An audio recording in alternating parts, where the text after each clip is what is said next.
The box showed up on our doorstep without warning or explanation.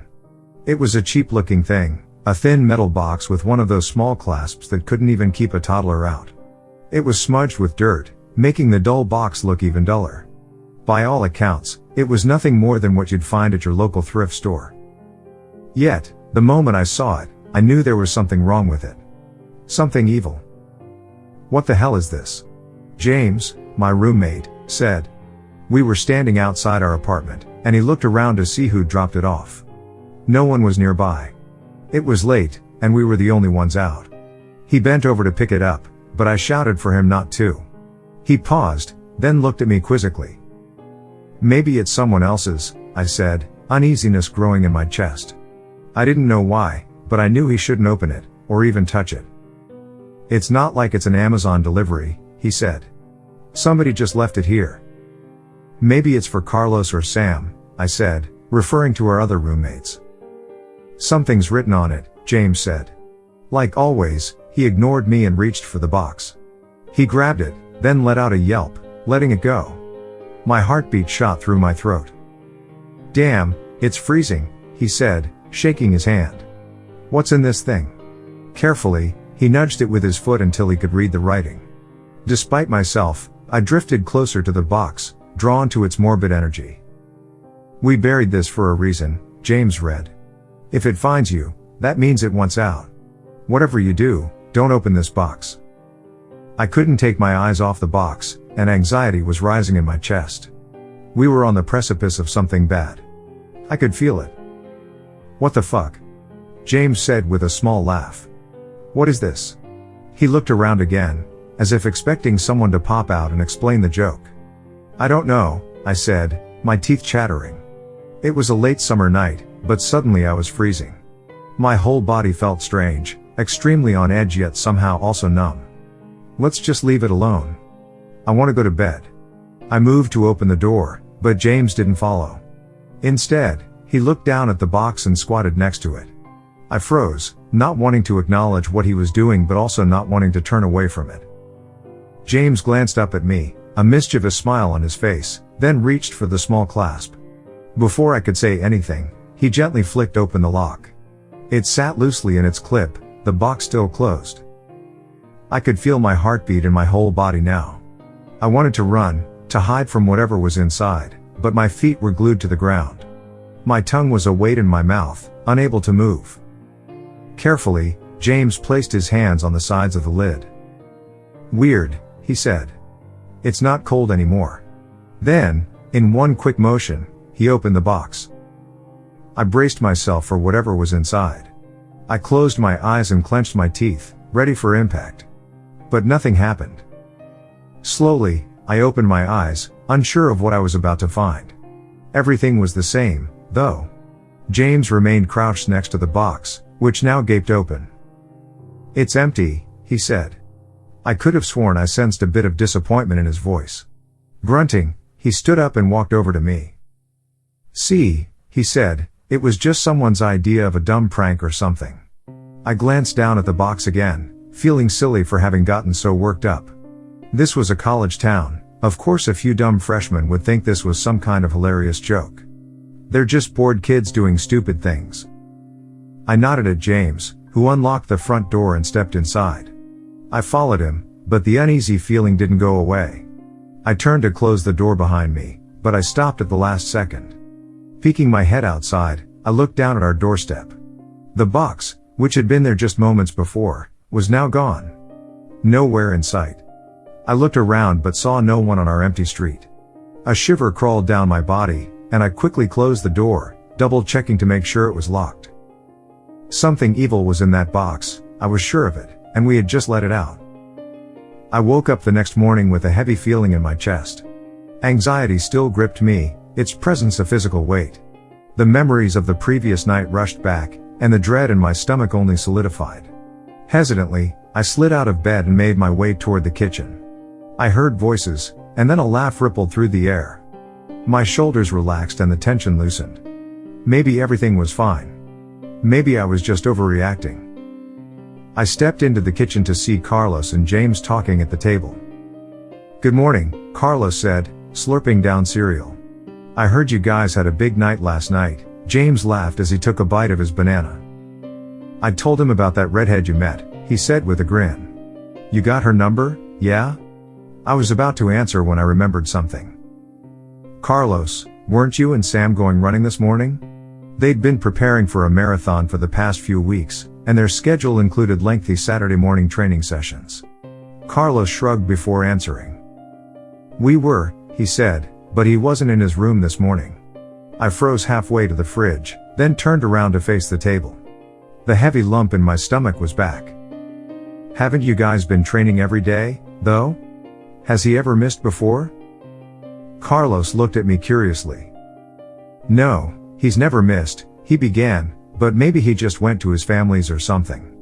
He doesn't have classes on Monday. I nodded, but I knew something was wrong. I'd only known Sam for a few months, but I knew he wouldn't just disappear like this. He was a meticulous planner, with every day planned out. He wouldn't have left without letting Carlos know he wouldn't be able to train today. He would have told us he'd be gone for the weekend. Suddenly, the kitchen felt too small. The walls were closing in on me, suffocating and crushing me. The air was stale, choking me as I tried to breathe. Whoa, you okay? You don't look so good. I didn't know who said it, the voice was distorted and distant. I nodded shakily, then stumbled out of the kitchen and toward the front door. I fumbled with the locks, my hands slow and heavy. Finally, I got it unlocked and flung the door open, stepping out into the bright morning. I took deep breaths, the fresh air filling my lungs. It pushed out the bad air, and my body began to calm down. My vision returned to normal, the black haze slowly receding. James stood in the doorframe, concern etched into his face. I'm good, I told him, embarrassment burning at the back of my neck. I'm just going to go for a walk. Get some air. James looked like he wanted to say something, but I left before he could. I needed to get away from him, from our apartment. I walked down the street and turned the corner, heading into the neighborhood. Moving helped me feel better, and I could tell my anxiety was already ebbing away. I was a few blocks away, near an empty park, when I sensed someone behind me. I surreptitiously glanced over my shoulder but couldn't see anyone. The trees rustled in the breeze, and a few cars drove by, but I didn't see any other movement. I continued down the street, then cut into the park. An empty baseball diamond stood to my right, and I continued straight ahead, through a thick grove of trees. The feeling of being followed returned, and this time I spun around, ready to face whoever was there. At first, all I could see was the thick tree trunks, the dappled light making it hard to focus on any one spot. And then I saw it.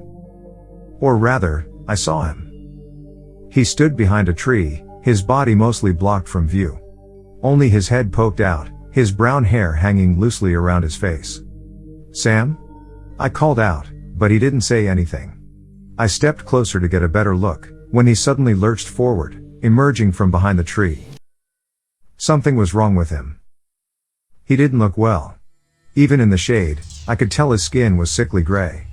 His face was gaunt and expressionless, his eyes sunken and black.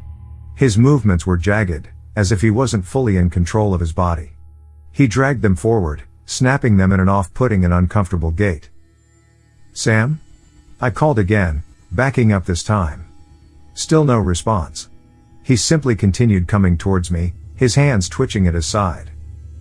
I felt a tree against my back, blocking my retreat.